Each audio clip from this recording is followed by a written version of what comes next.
All right, good afternoon, everyone. Welcome to the Judicial Proceedings Committee. Today is Friday, April 4th, 2025. We have two bills on the docket. We're going to start off with House Bill 911 with Delegate Guyton. Welcome. Mr. Vice Chair, members of JPR, I'm happy to be here in front of you. This may be the latest hearing that I know I've ever had during legislative session. And so out of gratitude and respect for your time, I'm going to give you the short version of the bill, but that's with the understanding that you do ask me any questions and let me address any concerns that you do have while I'm here to answer them. For the record, I'm Michelle Guyton, delegate from District 42B in Baltimore County, and I'm here to present House Bill 911, which contributes a solution to many of the problems that our state's facing with a shortage of child care spaces. So over COVID, we lost 25% of our child care spaces, probably more at this point. The majority of those were in family child care homes, and those are the spaces that are usually run by primarily women and primarily women of color out of their homes. They are providing easier access for families and a great economic opportunity for the women that are able to run them. The scarcity of childcare homes directly impacts and the lack of licensed childcare homes directly impacts both their economic success in the state, but also they're running unlicensed, and families are being forced to make do with the lady on the corner who doesn't have a license or any training, or grandma over in the next building. So the importance of this bill is to make sure that we have more high-quality licensed child care spots for the people who really need it in their neighborhoods. So one of the primary barriers to starting these licensed family child care programs is that landlords regularly prohibit it, not all of them do, in rental properties. And as amended, and this is the part I want you to hear, because we did have some opposition in our original hearing, and we did have some favorable with amendments, and we have worked for weeks to try to get everybody on the same page with this. As amended, 911 prohibits landlords from banning the operation of small numbers of children in family child care homes only in single family properties. So we did strike multifamily housing from this bill, and you should have letters from, we hope, most of the organizations who had concerns about that, who are now favorable on this bill. It also requires that these homes be regulated, inspected, adhere to all of the regulations put forward by the Office of Child Care and MSDE. The homes can be and that includes square footage, insurance requirements, and all the rest. Landlords may collect an extra month of deposit. They must receive significant notice that the person is planning to operate it. If they become uncertified, if they shut it down, if their insurance is no longer up to date, the landlord must have all that information. And they also can conduct their own inspections of the properties. So the renters have to provide certificates of liability insurance, and this was one of the negotiated terms, covering all owners of the property. Right, and that includes LLCs and all the people that are associated with them, up to $1 million. Office of Child Care Regulations does require $300,000, but we're allowing them to go up to $1 million as part of our negotiations.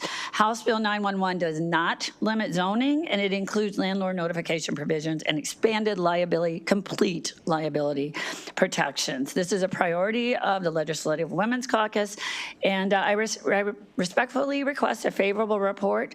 I want to point out that while you do not have a letter from the Maryland Realtors, we do have Bill Castelli in the room. He didn't get his letter originally. He was unfavorable, and he's going to nod that now they are more happy and neutral on this legislation. Thank you so much. Excellent. Thank you very much, Delegate. Questions from the committee? Senator West. Thank you, Delegate, for this bill. Just a simple question. What is the definition of family child care home? So family child care homes have to be registered by the Office of Child Care, inspected, have a certain square footage. People have to actually have a degree in child care. So this isn't just a grandma on the side of the road, right? Or in a home on the side of the road. These are people who are actual child care providers, but they choose to do that in their homes. Now, one of the biggest issues here is one of the few child care providing situations where they have flexible hours. also people who are working shifts, and they are in closer neighborhoods rather than just the big centers, which is not a child care child home. The other thing is that there are two different kinds. You can have a large one or you can have a small one. In this bill, we went back and limited these child care homes to the small ones. So you have fewer numbers of children in the home, regardless of the size of the home, which is more restrictive than the Office of Child How many kids are we Care. talking about? In a small one, how many children? You can have up to 8, but you still have to have the appropriate square footage, the appropriate outdoor play space, and some of those things are hard to come by, and the appropriate staff. Okay, thank you.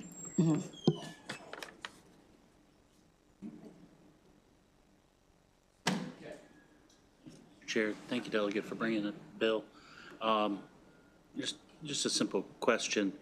So there are, for operating childcare facilities and all that kind of stuff, there are some requirements that maybe a single-family home that was just being rented out doesn't have.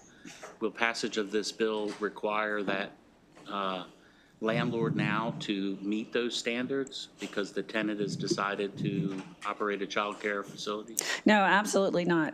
The tenant is responsible for making sure that all the requirements are met. They have to be certified by the state to do this. It's not the responsibility of a landlord to make that property appropriate for it. It's the responsibility of the person who is owning the child care business to make sure that they are certifiable. Okay, so I understand that if there's any kind of improvements that need to be done to the single-family home, it's not the owner who will have the brunt of this. Absolutely, and not only that, but I think based on other rental and property law, they would actually have to have permission from the owner as well, so they wouldn't be able to do a lot of changes without that. Thank you. Yes. Appreciate that.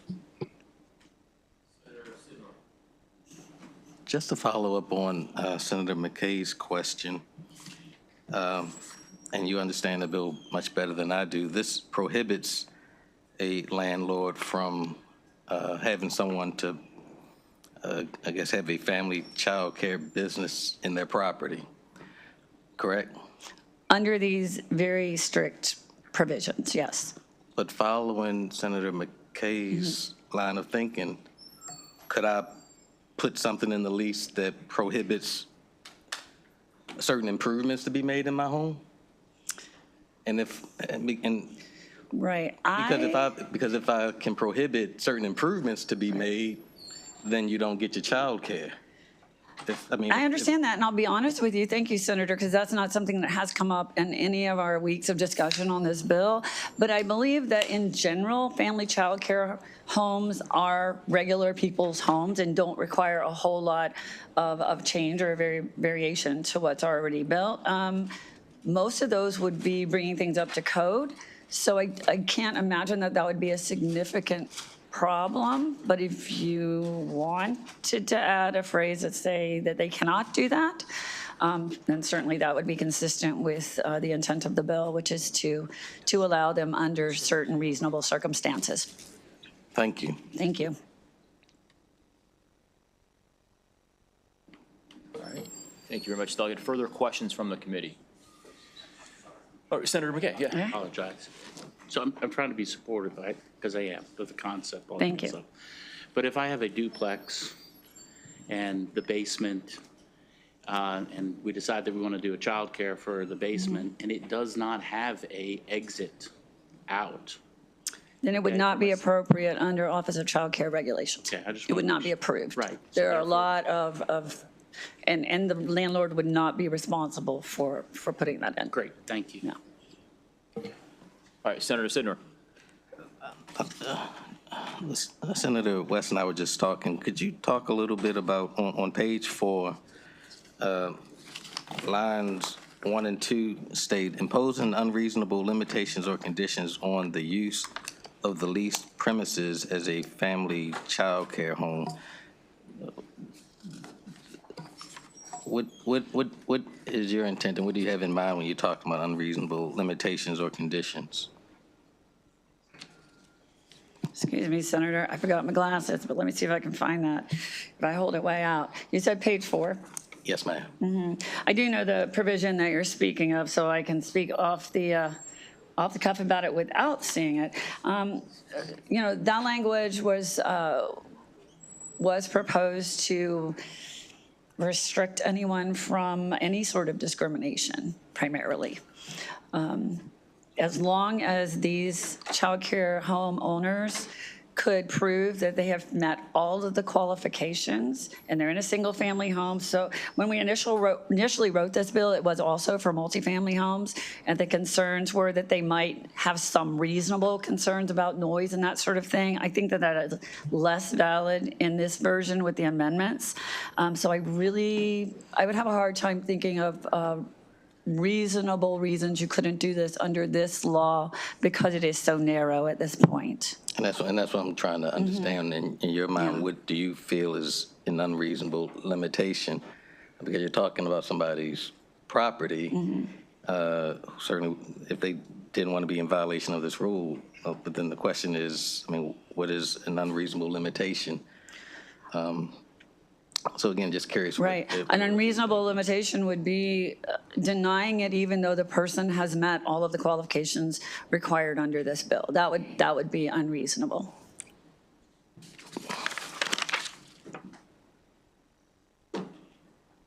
Or because you don't like them, or because you don't like the color of their skin, or the general concept.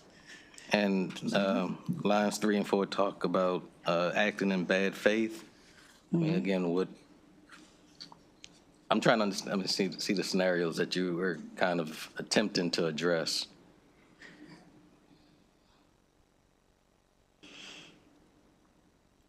So the intent of the bill is to allow these small family child care homes to certified people who have already been approved by Office of Child Care with a whole lot of protections for the property owner, right? And part of that is making sure, and the intent is this page that you're pointing at. The intent is actually so that they can't impose unreasonable limitations, so that they can't have bad faith toward the tenant if they meet all of these qualifications. So that's really the intent of the bill. And then the very prescribed way to do that is listed below. I'm not sure a better way to explain it than that. So if it's for if I'm a landlord, Yeah. and I wanted to put certain provisions in my lease prior to leasing to you, and some of those provisions happen to be that would make, I guess, my property fall or unable to be operated as a family child care home. I'm wondering, does this create some sort of action against me? Could you explain that a little bit more? What sort of provisions? I don't know. That's why I'm asking. I don't know. This is I'm not as familiar with this portion Okay. or area, but I'm just trying to make certain that. I mean, I'm trying to understand whether or not a landlord that puts certain things in their lease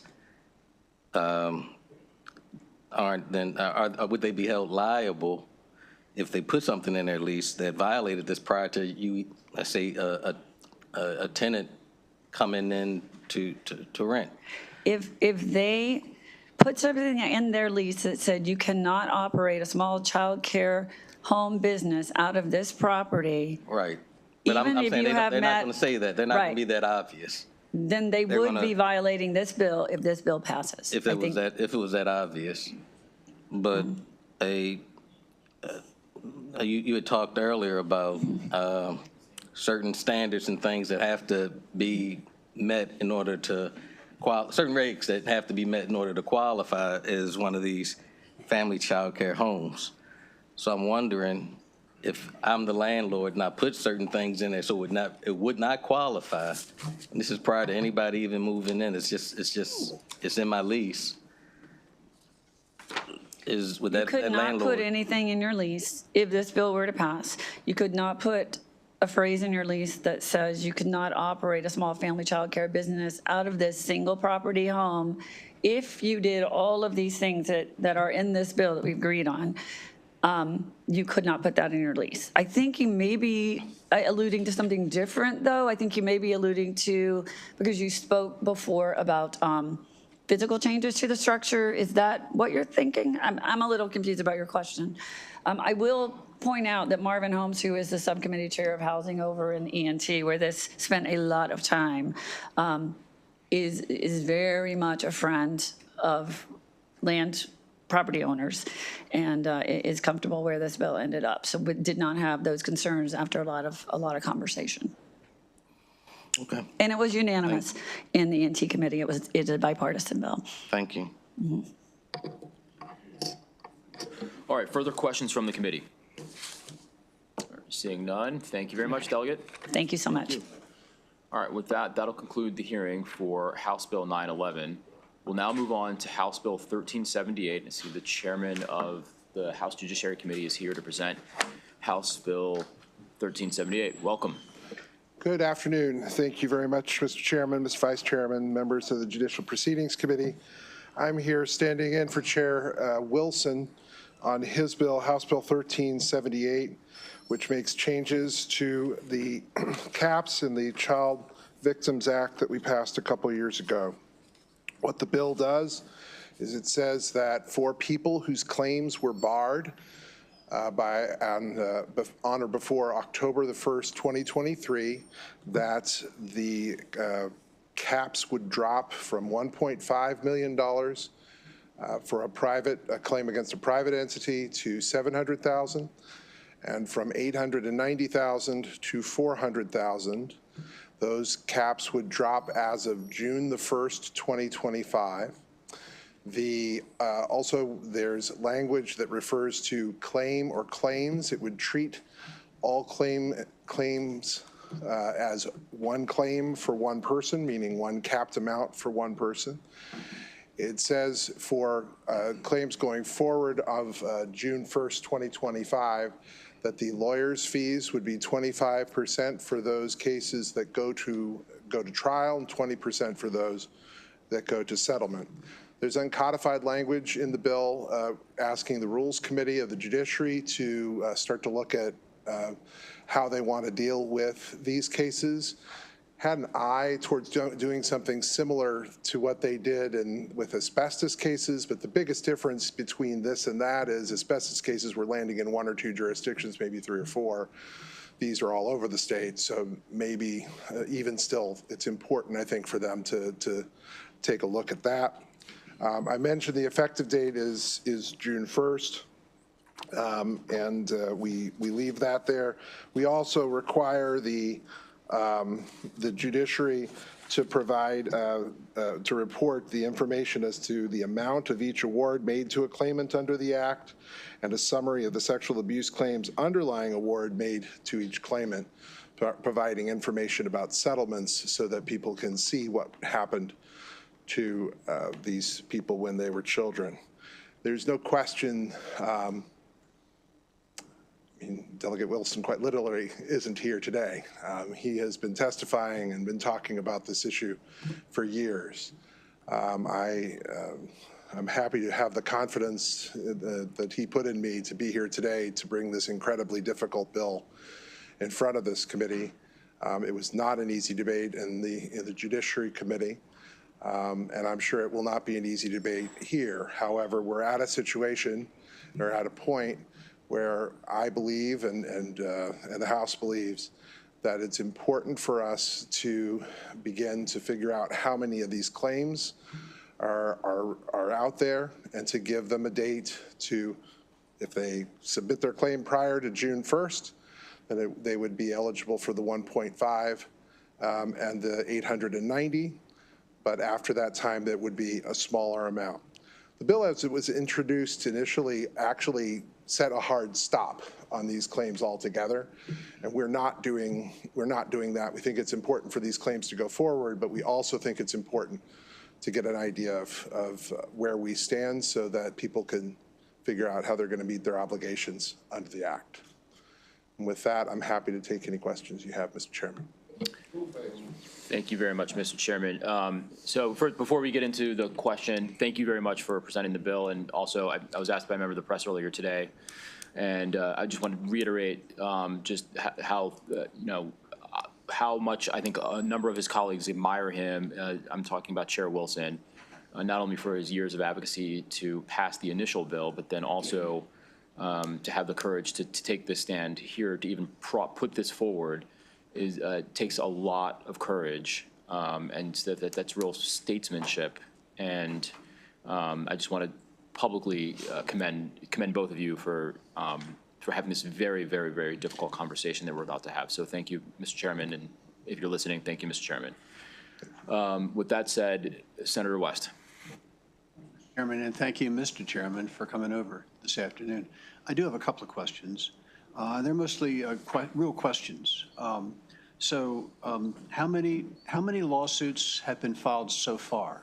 My understanding from conversations with the Attorney General is that about 1,500 lawsuits have been brought so far. Against, and that they're aware against the state, against the or state. Just against the state? Generally, I don't know about the total number of cases that have been brought against public and private entities.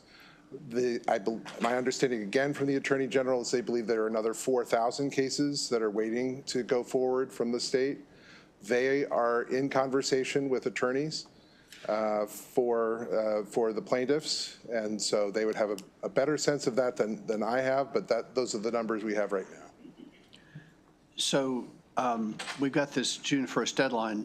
Have any projections been hazarded by the Attorney General or anybody else as to how many of those 4,000 outstanding, as yet unfiled cases are likely to be filed by June 1st if this bill passes? I don't know. I think that probably pretty clearly they would be more likely than not to file. But I also would say that one of the parts of the larger discussion is it's not a guarantee that every single case reaches the total amount in the cap either. So it makes it difficult to know what actual financial impact we're looking at until we begin to get these cases together. So the original bill was capped per occurrence. And if cases have been filed up until this point or are filed before June 1st, claiming that there were multiple occurrences, let's just pick a number, 10 occurrences, would this bill prevent a recovery by a plaintiff in one of those cases for more than once? Or would this bill still permit such a plaintiff to recover 10 times the cap amount? So my understanding, again, from conversations with the Attorney General's office is that they have been in negotiations with the plaintiff's attorneys who are representing, I think, 85% of those cases that are outstanding at the moment. And at this point, my understanding, I'm not part of the negotiations. I don't want to be part of the negotiation. Is that they have an agreement where they're treating every person as effectively one cause and one claim. We're using that language in the bill that says that treats each individual person as having one amount that would be equal to the cap going forward. And that is a point. It's absolutely a question, a point of contention that is out there.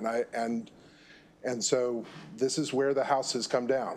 We believe that it's appropriate that this is one claim, one cap for each individual person, because as we heard over and over again, and as this committee heard over and over again, this is not about the money. This is not about the money.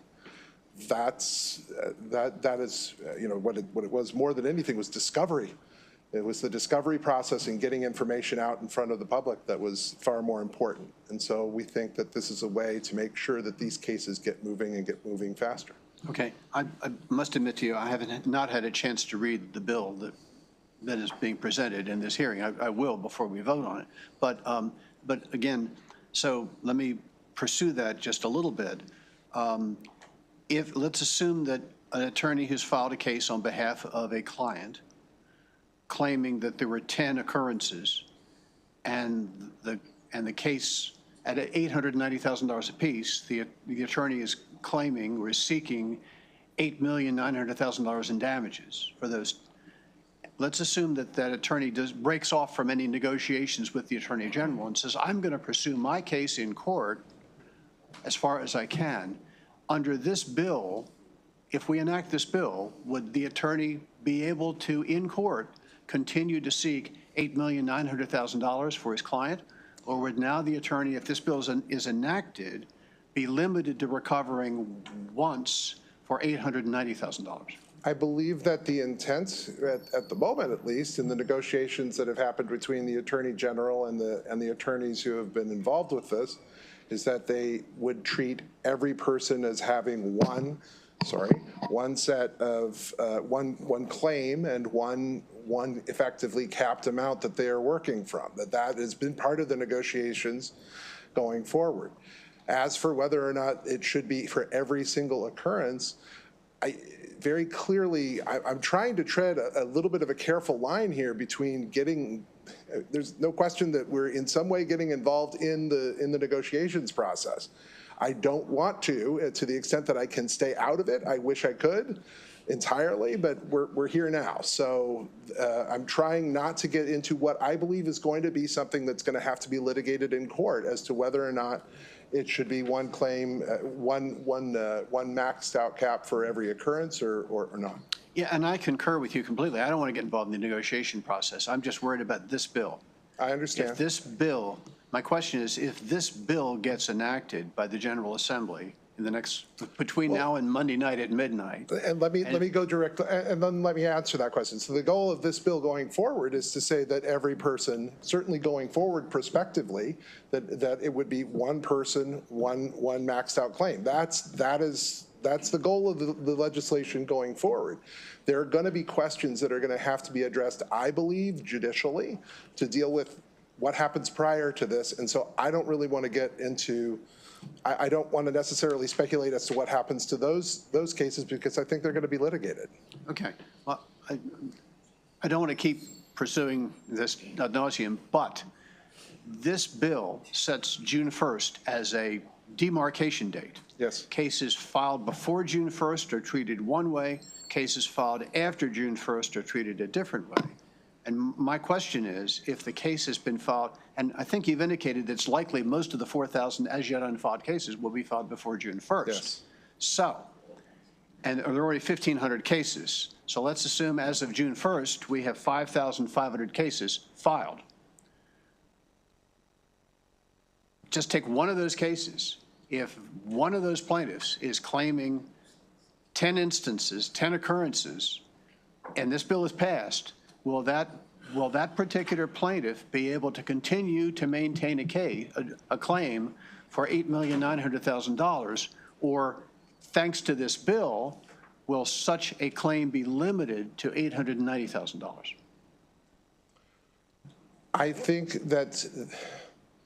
I believe that under the language of the bill that there would be an argument that it would be $890,000. However, I believe that would be an issue that would be litigated in a court, and that's not an answer that I can give you today. Okay. There has been some discussion that the bill would require mediation or arbitration. There's nothing about ADR. But that's not in the bill now? Not in the bill. Okay.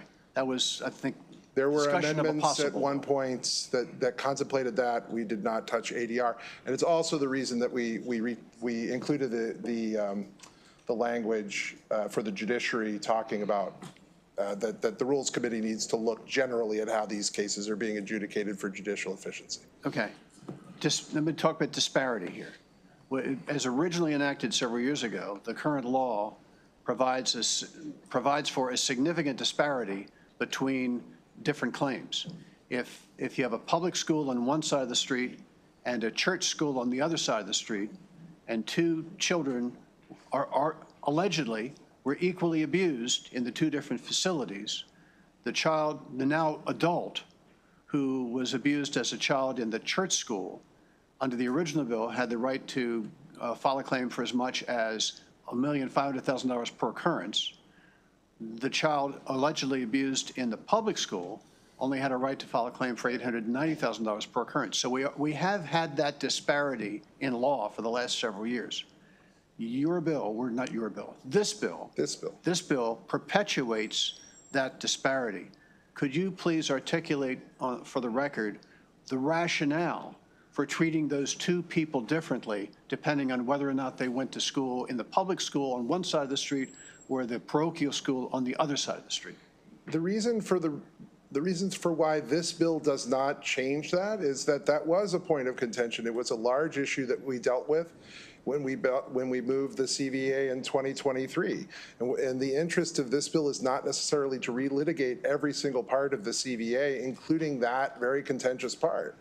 So the idea here was to say, we know that that a distinction was made within the law. We're going to leave that distinction there, and proportionately, we're going to move the numbers down roughly equally for the private and the public actor. Okay, final question.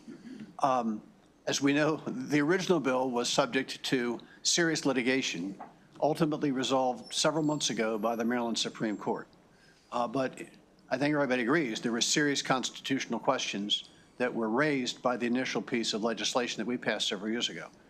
Have you consulted with the Attorney General or obtained an Attorney General opinion with respect to the language in this bill, to the effect that if this bill is passed in its current form, it would not be subject to constitutional challenge? Or is that still something that is up in the air? I have consulted with the Attorney General's staff. I have not asked for a formal Attorney General's letter on that specific issue. I would say that speaking to the Attorney General's Council, the Governor's Council, trying to figure out the best way forward here. As far as whether this legislation would be constitutional or not, I have not had the opportunity to request a formal AG's opinion, given where we are on the calendar. It's somewhat challenging to do that at this point. Thank you. I appreciate your interest in my questions. Sure. Thank you, Mr. Chairman. Thank you, Mr. Chairman, and thanks, Chair Wilson, as well. I'd like to associate myself with the remarks of my chairman, and Chairman Wilson has just been, what's the word I'm looking for? Tenacious in moving this, this issue forward on our consciousness. The senator who asked the previous questions was talking about the time it spent at the Supreme Court. And I was there for oral arguments and perhaps taken a little aback by which they were looking at legislative history, including hearings like this, more so than I ever imagined as a legislator. And so these next questions are specifically in anticipation of that litigation so that we can clarify what we are intending. And so my question— I beg your pardon to the committee, but I've been struggling with a cough for a while. No worry, we're going to, yeah. Thank you very much. And so I just want to make sure that we're being clear on this demarcation date. And so you, I'm sure in your other job, do superseding indictments. I amend complaints as a routine matter. So if a complaint is filed prior to the demarcation date, but it is amended afterwards, what was your committee's intent about how that filing should be handled? In what respect? I guess I want to ensure that a filing that is done prior to the date, to the effective date, but it is amended after the effective date, is included in the current law, not under the bill. It's our intent that any claims that were filed prior to June 1st are filed according to the rules and to the law. Thank you very kindly. To the law that it was already on the books prior to June 1st. Okay. And just to say it out loud, I think you're saying the same thing I'm saying. An amended complaint or a change in the complaint that comes after the date, as long as it was filed prior to the date, doesn't reset the clock or otherwise subject the plaintiff to a new cap under the So if someone were to amend their complaint on June the 30th as opposed to? Correct. As you pointed out, I'm a criminal attorney, so Okay. I'm not quite as familiar in this area of the law. However, if I would also need to go back and have a refresher and probably suffer some PTSD from criminal procedure, a civil procedure. Yeah.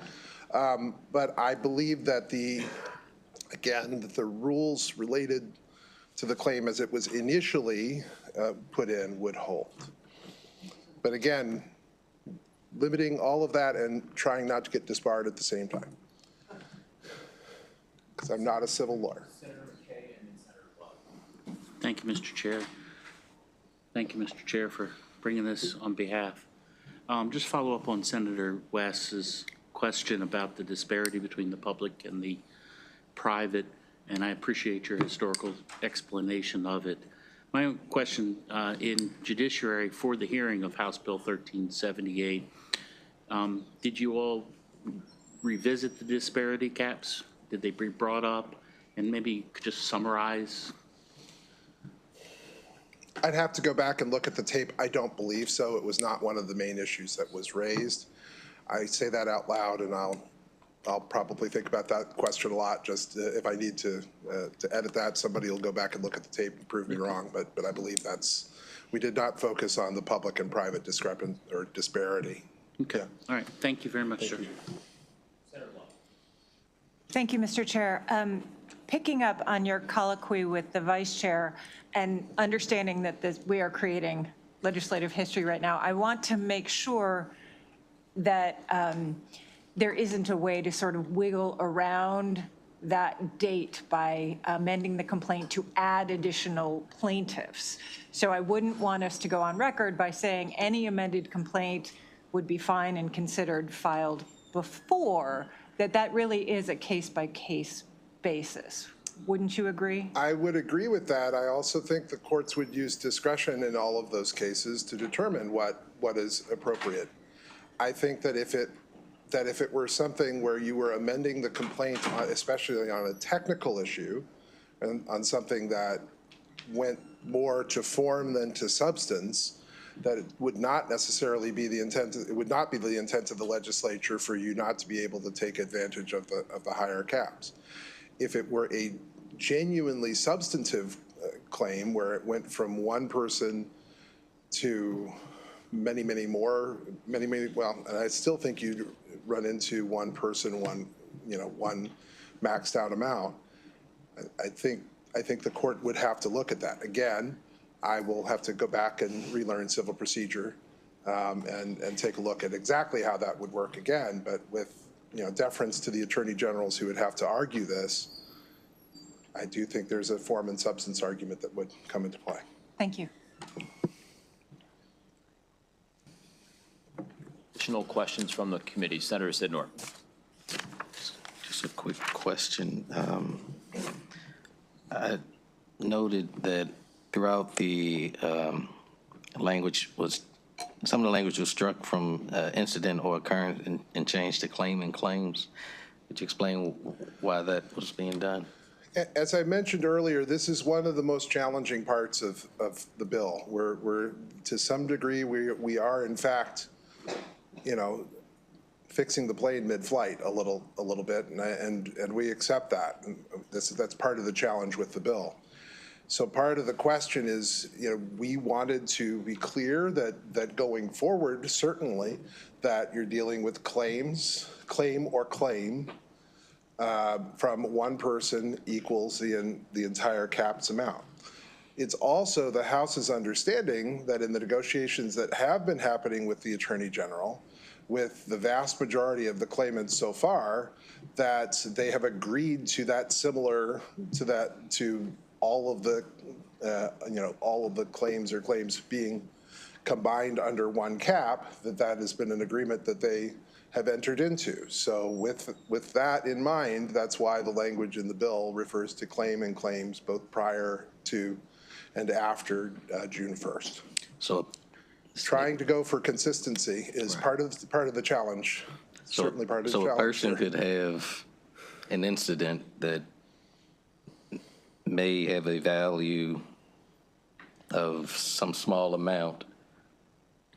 They can then essentially stack, if they had some other incident where they were abused, that's much more egregious, and stack those together, but they would be hit by the ceiling. They'd hit a ceiling. The ceiling would be the maximum amount under that would be lifted, and prior to June 1st, that would be $890,000. Again, prior to June 1st be 890. It would be 700 or 400 depending on who was on the other side after June 1st. Thank you. Thank you, Senator. further questions for the committee? All right, I have a couple of questions, but I'll delay them until offline. That's fine. Any other questions? All right, thank you very much, Mr. Chairman. Thank you, Mr. Chairman. Thank you very much for the water, and thank you very much for your staff. Thank you. All right. So that'll conclude the testimony for the proponents of the bill. We'll now move on to the people signed up in opposition. We have two folks, Mr. Yost and Carrie Stern. Just for the public's knowledge and edification, this is a sponsor-only limited hearing, so that's why we're limiting the testimony to two people on each side of the panel. Good afternoon, and thank you, Chairman Smith, as well as the Vice Chair and the senators here today. My name is Corey Stern. I am an attorney. I represent a number of survivors of sexual abuse. The first thing I'd like to say is I'd like to echo both the Chair and the Vice Chair's comments about Delegate Wilson.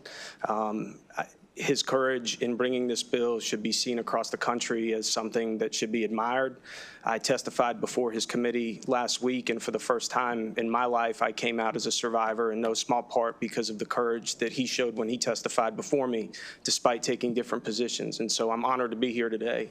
One of the senators who's out of the room right now asked repeatedly if the per occurrence issue versus the per claim issue is constitutional, and there was no answer. The answer is no. It is not constitutional. In Maryland, it is well settled under Maryland law that plaintiffs have a vested right in an accrued cause of action, whether it's based on statute or common law, and that comes from Article 17 of the Declaration of Rights. The minute that Governor Moore signed the bill into law, those rights vested for individuals who had been sexually abused. You may not like it. You may think that it's a ridiculous opportunity for plaintiffs to be able to recover for incident upon incident upon incident upon incident. It may be a terrible financial situation at the end of the day. But the reality is that became a vested right the day the law was signed, and I've been a part of the negotiations that Chairman Kleppinger referenced, and I didn't know, and I don't say this tongue-in-cheek or to at all be obnoxious, but I've never, in 20 years of representing victims of sexual abuse, I didn't know that I could codify anything into a statute by negotiating terms that should be confidential with an opposing party.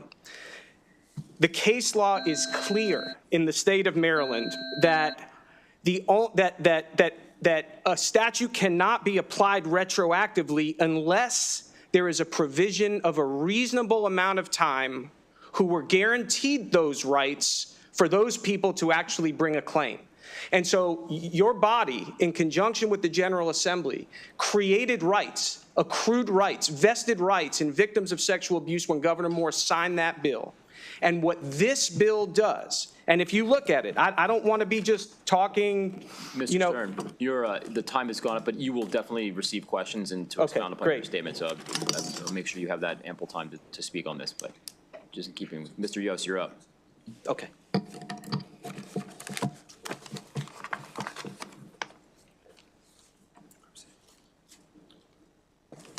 Chairman Smith, Vice Chair Wallace-Stryker, Senators, my name is Tom Yost. I'm here on behalf of MAJ as a past president. I'm also here on behalf of my clients who are survivors of sexual abuse. This is a really, really important piece of legislation. It is terrible that it's being handled in such a quick way at the end of the session with two people speaking. There's a lot of things in this bill that are very, very complex. So they have not been made clear yet by some of the questions and answers. I will say that there's a position paper about the constitutionality. It's blue, it's in the materials. This will lay out to you why the entire bill tried to retroactively go back and say for all claims that the cap is per person and not per event is unconstitutional. Now, if this bill does get passed in some fashion, whether it's unconstitutional or not, there are some amendments that are absolutely necessary. The first one is they've restricted the amount of recovery against private entities and attorney fees, which is unprecedented. This has nothing to do. This bill is here. We all know this bill is here because the state has a budget problem.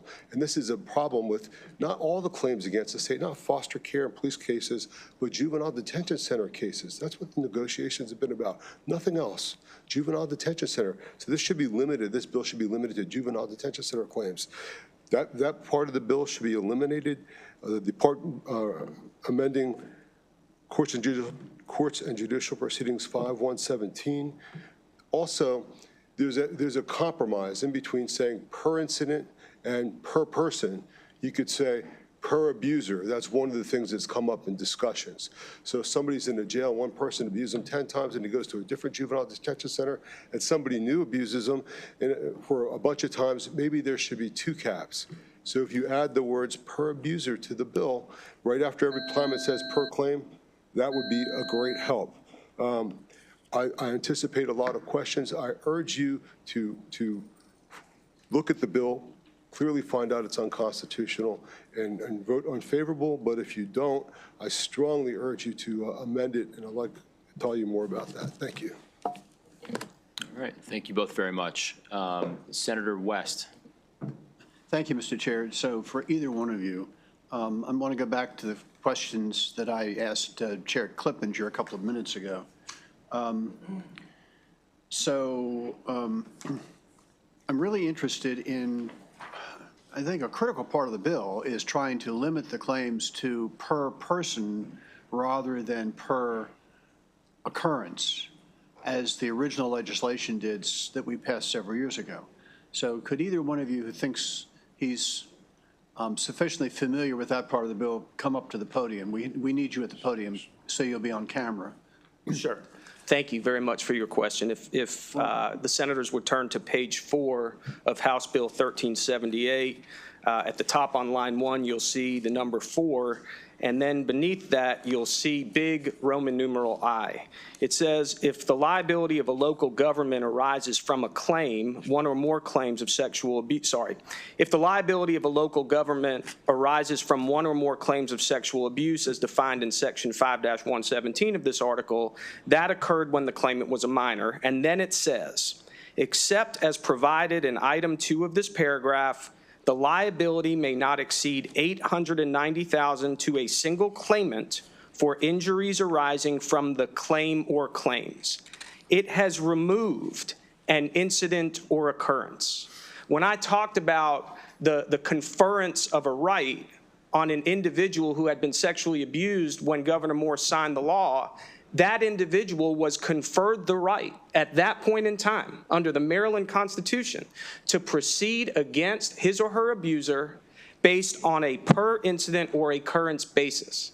Whatever this body decides to do prospectively, there is absolutely no argument that this change retrospectively, retroactively changes the actual law that was signed and passed, and that is unconstitutional. It doesn't matter what we're negotiating. It doesn't matter what plaintiffs' lawyers and defense lawyers say in a mediation. Number one, that information is privileged.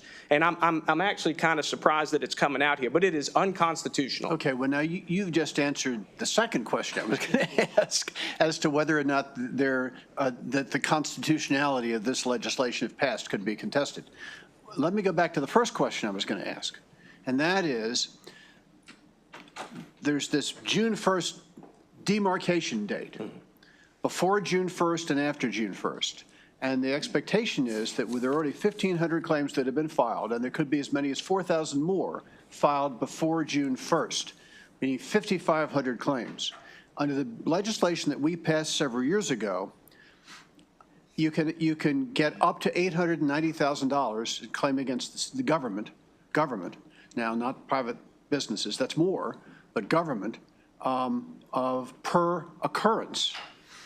So my question of Chair Clippinger, and my same question of you is, if this bill is passed, is that if someone files a claim before June 1st this year and claims in the lawsuit that there were 10 occurrences and therefore the ad hominem in the complaint is $8,900,000.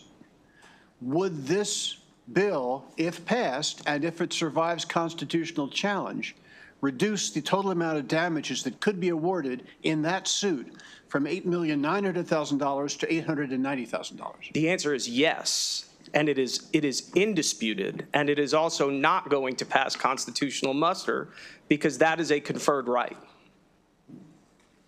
Senator West, may I add a response to this? Yeah, sure.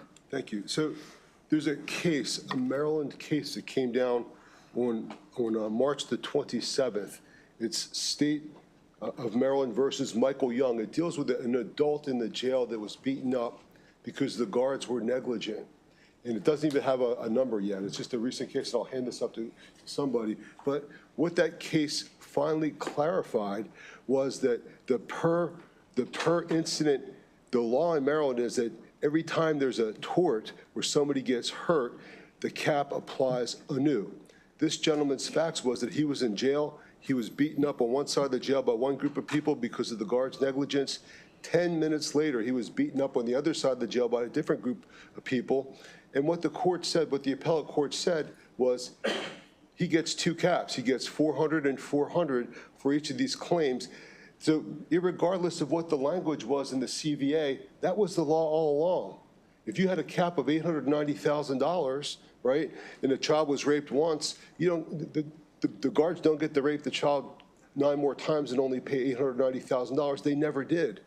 The CVA didn't create any multiplier effect on the waiver of sovereign immunity at all for the state government. So this is how it's always been. Now what they're trying to do, and what they're doing prospectively, is they're trying to rewrite the waiver of sovereign immunity, saying we will only pay $890 for claims filed up to May 31st, and then $400,000 for claims filed after there, no matter how many times you were abused. And that's what the bill does. Okay, let me, I think I've got the answer, but let me just try to put this rabbit in the hat. If this bill passes, is what you're telling us that thanks to this bill, assuming it survives a constitutional challenge, thanks to this bill, no claimant, whether they file their case before June 1st or after June 1st, will be able to recover damages in excess of, before June 1st, $890,000, and after June 1st, $400,000. Is that what you're saying? Exactly correct. It's Okay. the plain language of the bill, and we would urge you to report unfavorably, or that's a big part of the I'm bill. glad you think the bill is written in plain language to the extent I've had a chance to read it. Well, you haven't read it I yet. find Well, the I've read bill it- confusing. I've read it like a That's dozen why times. I wanted to, 6 I'm times trying to today. get everybody to agree to what the language in the bill means. Understood. What I'm hearing is the language in the bill means that the most you can recover for action filed before June 1st is $890,000 for a particular person, for one person. Per person. Per person, and after June 1st, $400,000. That's exactly correct, irrespective of how much abuse. And, if a young person goes to the juvenile detention center and they were, we have one client that was raped over 100 times. If he files his claim after June the 1st, the state says $400,000 and you're done. That's all you get, and it doesn't seem just to us. I think the other point, and we keep using the extreme cases, right? 90% of the cases will settle for less than the cap. It won't be a problem for them. Many of the cases are groping cases or masturbation cases or other types of cases that aren't severe. We are unfortunately caused to bring out the most significant cases of harm to show the inequity, because when anytime there's an arbitrary limit to what people recover, the people at the bottom get 100% of their compensation, but the most severely harmed people get only a fraction of what they should get, probably. Okay, let me ask you another question, as long as I've got you up there, which Chair Cliffinger wasn't able to answer. There apparently 1,500 cases have been filed to date against the state or counties, against public entities, and there may be there's as many as 4,000 cases out there that haven't been filed yet that are likely to get filed before June 1st. How many cases have been filed against the Catholic Church, private schools, private organizations, do you all have any? a great question. Have a handle on that? I have a bit of a handle. There were 940 cases filed against the Catholic Church in the bankruptcy before the closing date. That's the final date. They have a cutoff because they filed bankruptcy. The rest of the cases, there are not that many cases filed because everybody was waiting to, even if you filed, your case was stayed because there was a constitutional challenge. No interrogatories, no answers, no motions. Everybody has waited since the effective date of this bill, October 1st, 2023, until February the 6th of this year, when the Maryland Supreme Court finally said it's constitutional. Now everybody's starting to file answers and just starting. And I also want to point out the 1,500 cases filed against the state, those are all juvenile detention center numbers, and that's not how many lawsuits are filed. Some lawsuits have 50 people in them, 100 people in them. So there's fewer lawsuits that could all be grouped by, the same detention center by one I see. firm. So there have been 1,500 cases filed. There have been fewer cases, but when you add up all the plaintiffs in those cases, that comes to 1,500 people. And let me say this. If this bill passes and there's a cutoff on June the 1st, it says you can get this much money if you file before May, and we'll say this much money before May, and then this much money after May. Everybody who was on the fence about making a claim is going to find a lawyer, and the lawyer's office is practicing law in this area. They're going to have to interview people, make a decision. I'm going to take your case. I'm not on the spot and file a lawsuit without investigating the case. So what you're saying is you guys aren't going to take any vacations between now and June 1st? I've told my staff, can you start working 7 days a week if this bill passes and get overtime? Thank you. Thank you, Mr. Chair. What are the current caps on non-sexual abuse cases by private actors? That's a really good question because the cap on non-economic damages went up every year. It's in the 900s now. It goes up by $15,000 a year. So it's like I want to say 960 this year. But what's important about that is that's only for pain and suffering. It's not your medical bills. If you can't go to work or you can't work anymore, you're disabled from work, there's more money on top of that. In birth injury cases, that could be millions of dollars in addition to that. The caps here, the caps for private entities of $1.5 million, right? That's only for non-economic damages. The caps against the state are hard caps for economic and non-economic damages. So these claims at 890 are probably the lowest, well, they are the lowest caps. The lowest caps of any cap because they include both non-economic and economic, damages. So if they go to 400, they'll be by far the lowest claim, lowest cap claim. Thank you. All right, further questions from the committee? All right, I have a couple just to kind of level set so that we all have an understanding of what the bill does and some of the impact on the actual, the claims that are out there and the exposure to the state at the moment, just to have a better understanding of that. So I'll start off with what the vice chair led with the complaints. So, look, I practice federal employment discrimination. So there's something, the end, there's the last transaction occurrence or the continuing course of conduct happens, you've got a certain period of time to file. You park that complaint and you always amend it. You're always going to amend the complaint. But as long as you meet that deadline for your initial filing, you have the ability to amend, and that tolls, you have already met the deadline. So you're free and clear of that deadline moving forward. Under the Maryland Rules of Civil Procedure, you are allowed to amend a complaint for non-joinder or to join other parties, for misjoinder or to add in additional parties, which is what Senator Love was alluding to. So just want to make sure under your understanding under the Maryland Rules of Civil Procedure, if one files a complaint in this bill, let's just assume that this bill is in place, will that party have the ability to bring in additional people? Or No. There's a doctrine called relation back doctrine is what the complainant was before the deadline. That's how they deal with it in statute of limitations situations. And if you add a new defendant in, you can't, you're past statute, so you can't do that. So I assume that the jurisprudence would be the same. So I don't think there's not going to be a backdoor to bring in other people. All right, I just want that on the record. And then, you've changed, this bill has changed the language from incident and occurrence to claims and claimant, right?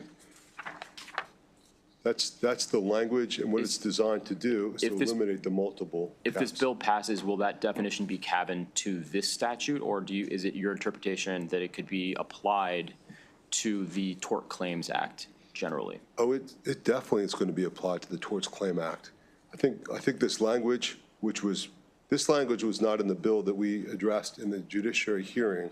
There were 4 different bills. This is the 4th one. There was one on Saturday, another bill on Sunday, a different bill on Wednesday, and then when they deliberated the bill, it's an entirely new bill, and this language wasn't there. And I suspect that this part of this language with the sovereign immunity waiver is in response to this case that just came out on March 27th that was published. And, these are all things that the Attorney General's office has to deal with, and I think they're doing the best they can. It's a difficult situation, but No. this is a So problem. just to be clear, so your interpretation is the claim or claims language, as opposed to incident or occurrence, is not going to be cabined to this part of the statute, because we pulled that language directly from the Tort Claims Act, and parked it into the CVA. So I just want to make sure that, is it your interpretation that the claim or claims will not be applied to the tort claims generally? So it's a little confusing. It would be on the very last page of the bill for the state to carry over from page 6 to 7. It says, number 2. So if you look at the 12104 is the state government article, which is the waiver, which is the waiver, right? Yeah. Of sovereign immunity. It's now going to $400,000 to a single claim of injuries arising from a single incident or occurrence. And then it goes on to say, 890 is the cap, but they hurt a bunch of different people, I think, is the way this is written. And then wrongful death is up 1.5 times that. And then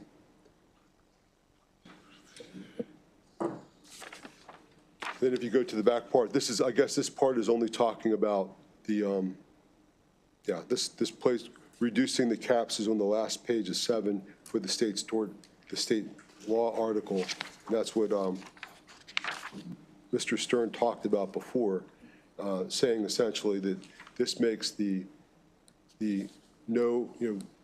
takes out the per incident language and makes it retroactive to the very beginning, which is a constitutional taking of vested right, we think.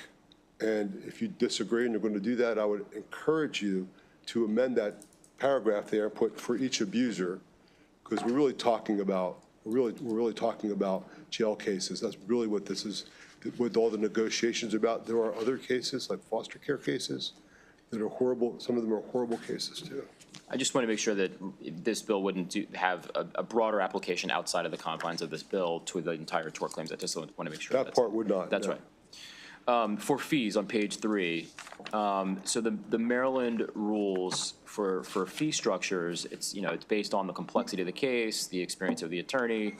The bill calls for 20% if the case goes to settlement, and then it caps it at 25% of the judgment. Is that anomalous? Is that common? Yeah, Can you explain? So they got these numbers because in claims against the state, those are the rules. If you settle a claim against the state, sex abuse or otherwise, when you sue the state, you charge 20% if you settle and 25% if you litigate. That's part of the Maryland Torts Claim Act. What they've done now is they've moved this into the courts and judicial proceedings, and there are no rules. There are no other rules about fees. People are free to contract liberally with each other. They can hire a lawyer. Lawyer will say, you got a case, but I wouldn't take it at 20%, and it's just going to be a lot of work because you may have to hire an investigator. You may have to pay thousands of dollars to have them psychologically evaluated and pay for witnesses and depositions. And then you get to court and you say, well, gee, this is a lot of money. I'm putting out a lot of time. And there are other cases that I can get paid a third on if I settle, or 40% if I go to trial. That's standard in the most complex litigation. But that's not a rule. Yeah, I hear you. So the final question is so trying to do the timeline for this, but the bill sets up, and kind of the bucket, because to my mind, there are 3 buckets of people that this bill sets up. So you've got people so their claims are resurrected by the 2023 law. Okay, so those claims are now revived, and those people file before the effective date, the June 1st effective date of this bill. So Right. that's one bucket of folks. Then the second bucket is people that their claims are revived and file after this June 1st, 2025 piece. And then there's just another, bucket of people that those claims are just going to be new, going prospective. So if the abuse occurs in 2026, going forward forever and ever, that's a third kind of population of people. The bill creates, in this middle bucket, it creates this weird, not weird, but it's interesting that that's where the claims are capped, in that middle bucket. It's if you have revived claims and you file after June 1st, 2025, then this new cap structure applies. And so my question is, it seems as though the lion's share of the cases are either people that are going to file before June 1st and going in the future, abuse that happens in the future. So my question is, what percentage of people actually do you estimate will fall in between? Because it seems like it's almost a small sliver of, it seems like it would be a smaller sliver of the eligible population under the current caps. Yeah, so thank you for the question. I can't tell you I can't predict for you how many people are going to come forward after June 1st to lawyers. I can tell you that the average age of someone who's sexually abused as a minor when they come forward and talk about it is in the 50s. So we could expect people to come forward. There's a long tail of people coming forward. The problem with those buckets, in bucket one that you described exactly correct, you get the 890, but against the state, but no multiple caps for multiple incidences like the court says you get. And yeah, so I'm sorry. So the 890, right? That's fine, but what about somebody else who was, what about the person who files the day after? How do you justify? What's the rationale behind that? And there really isn't any. If they're trying to get people to bring out all their cases and file them, this is a great way to do it. They're going to come out of the woodwork. There won't be 5,000 cases. There'll probably be closer to 10,000 cases filed. If they do this, it's a bad idea, is what it is. But the third group might be the people that they could actually constitutionally reduce the caps for, and that would be for people who get sexually abused after June the 1st, the effective date. That should be the third bucket. The buckets one, because of the retroactive effect of the per cap limit, that's their constitutional problem. Bucket two, the other problem, reducing it down to 400 and the per cap. And then the last thing, and I hope I've made this clear, there's just no state purpose to reduce the amount of compensation for private individuals and their attorney fees for private individuals who are suing non-state agencies. This is not going to help the budget. It has nothing to do with it, and would ask you to amend that out of the bill. Can I just add one point to that? Thank you.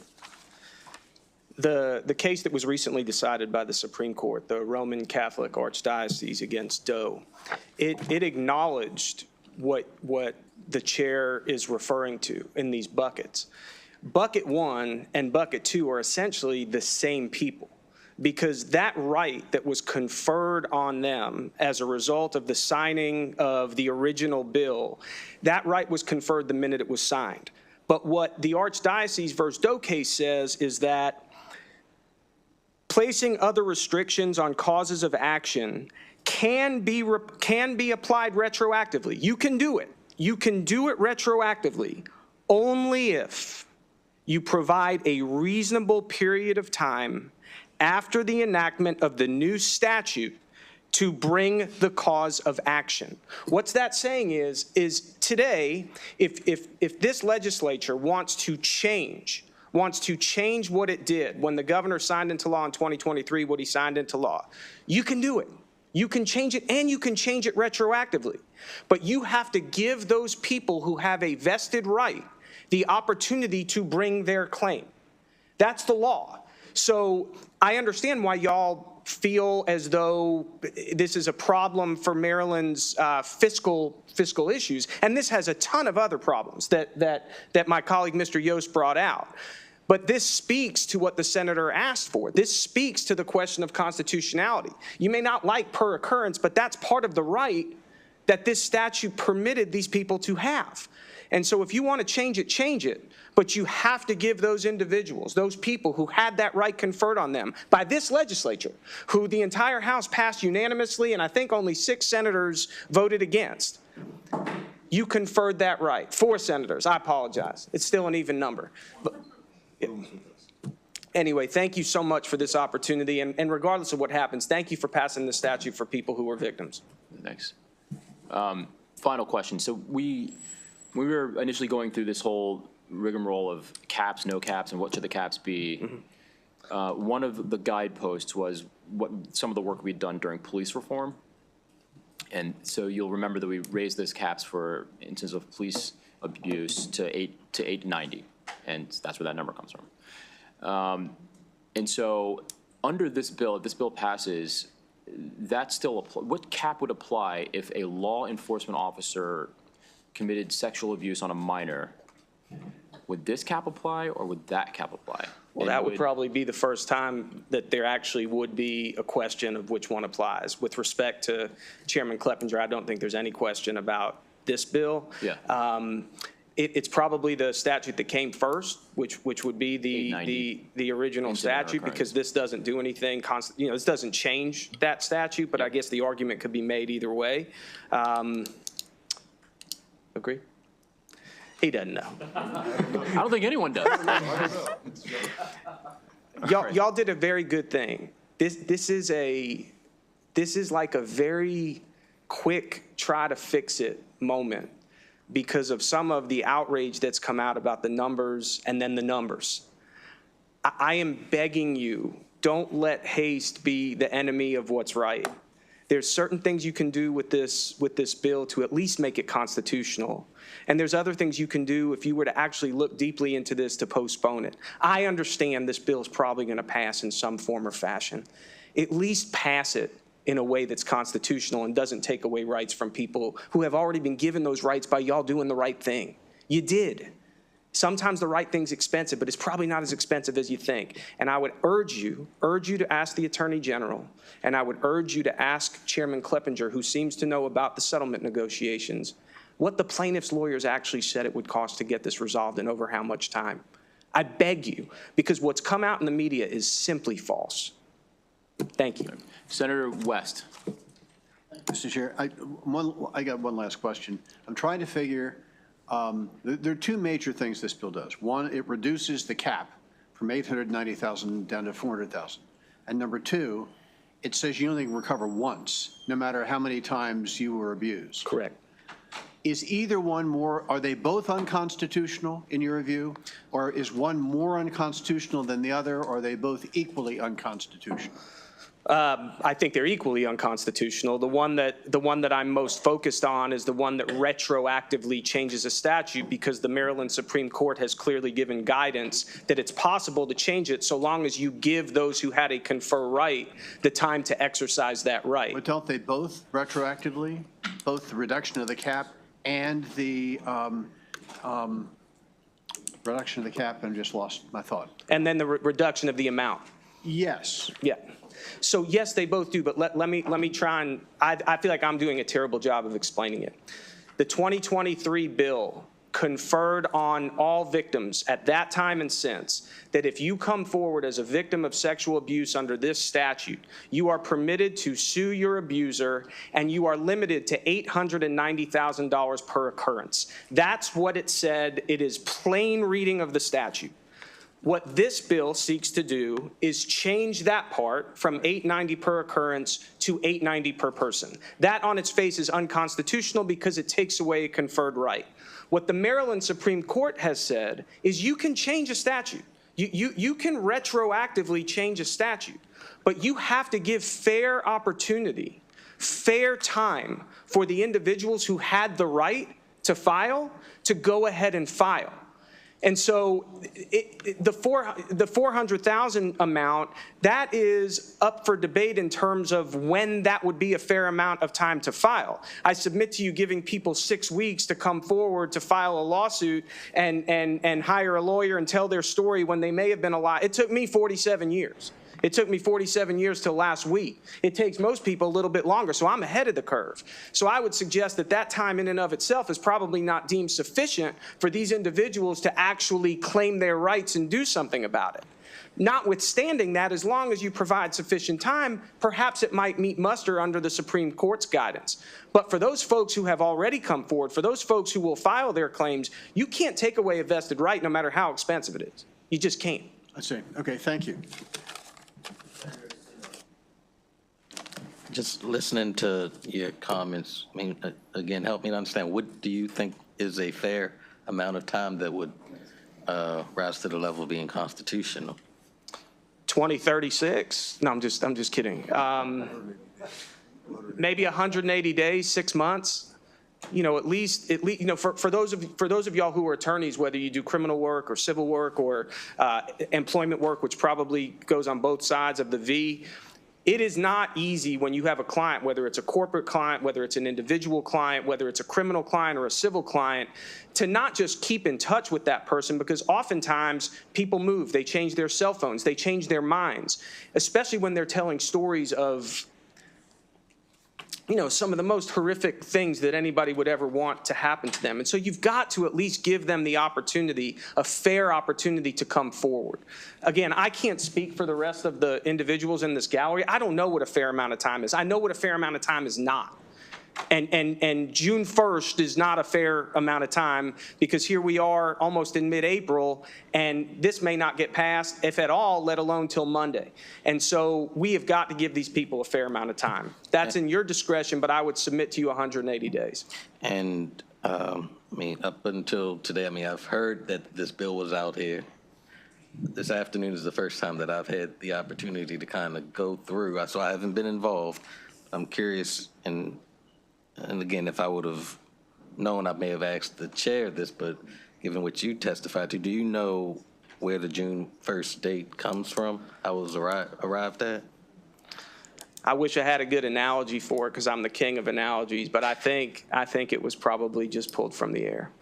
Okay, thank you. Yes, sir.